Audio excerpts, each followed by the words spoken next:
ఇప్పటి వరకు కైలాస పర్వతాన్ని ఎవరు ఎందుకు అధిరోహించలేకపోయారో తెలుసా? భారతదేశం అనేక అందమైన సహజ వనరులతో కూడిన దేశం. లోయలు మొదలుకొని అందమైన జలపాతాలు, అడవులు, సముద్రాలు, పర్వతాలు ఇక్కడ ఉన్నాయి. కొన్ని పర్వతాలు నేటికి పలువురి చేత పూజలు అందుకుంటున్నాయి. అటువంటి పర్వతాలలో కైలాస పర్వతం ఒకటి. ఇది కోట్లాది భారతీయుల విశ్వాసానికి ప్రతీకగా నిలిచింది. కైలాస పర్వతం 6656 మీటర్ల ఎత్తు కలిగి ఉంది. దీన్ని ఎత్తు ఎవరెస్ట్ పర్వతం కంటే 2000 కిలోమీటర్లు తక్కువ. అయినప్పటికీ ఎవరూ కైలాస పర్వతాన్ని అధిరోహించలేకపోయారు. ఈ కారణంగానే ఈ పర్వతాన్ని రహస్య పర్వతం అని అంటారు. ప్రముఖ పర్వతారోహకులు సైతం ఈ పర్వతాన్ని ఎక్కేందుకు నిరాకరించారు. ఈ పర్వతంపై అనేక అతీంద్రియ శక్తులు ఉన్నాయని చాలామంది భావిస్తుంటారు.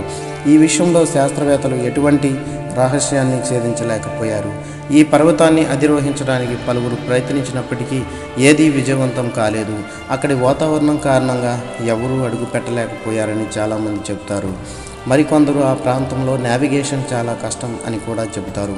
హిందూ మత విశ్వాసాల ప్రకారం కైలాస పర్వతం శివుని నివాసం. మహాశివుడు తన కుటుంబంతో సహా అక్కడ నివసిస్తున్నాడు.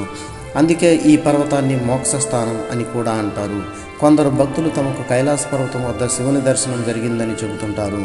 మరికొందరు ఆ పర్వత సమీపంలో శివుడు నీలకంఠుడి రూపంలో దర్శనమిచ్చాడని అంటారు. రష్యన్ పర్వతారోహకుడు సెర్గీ సిస్టియాకోవ్ అని తన అనుభవం గురించి చెబుతూ, నేను కైలాస పర్వతానికి చాలా దగ్గరగా చేరుకున్నప్పుడు నా గుండె వేగంగా కొట్టుకోవడం ప్రారంభించింది. నేను ఈ రోజు వరకు ఎవరూ అధిరోహించిన పర్వతం ముందు ఉన్నాను.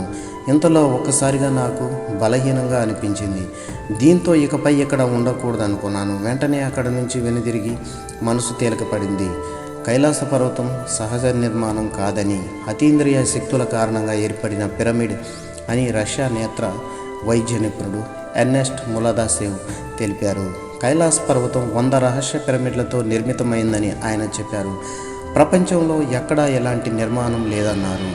కొంతమంది ఈ సిద్ధాంతాన్ని నిజమని భావిస్తారు.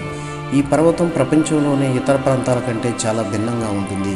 కైలాస పర్వతం మిగిలిన పర్వతాల మాదిరిగా త్రిభుజాకారంలో ఉండదు, కానీ చతురస్రాకారంలో ఉంటుంది. అందుకే ఈ పర్వతానికి 4 ముఖాలు 4 దిక్కుల్లా విస్తరించి ఉన్నాయని చెబుతారు. పురాణాల ప్రకారం చూస్తే ఈ పర్వతం సృష్టికి కేంద్రం. దీని ప్రతి ముఖం బంగారం, రూబీ, స్ఫటికం మరియు లూపిస్ లాలూజీ వంటి విలువైన లోహాలతో తయారైందని పురాణాల్లో కూడా ప్రస్తావన వచ్చింది. ఇప్పటి వరకు ఒక వ్యక్తి మాత్రమే ఈ పర్వతాన్ని అధిరోహించాడు.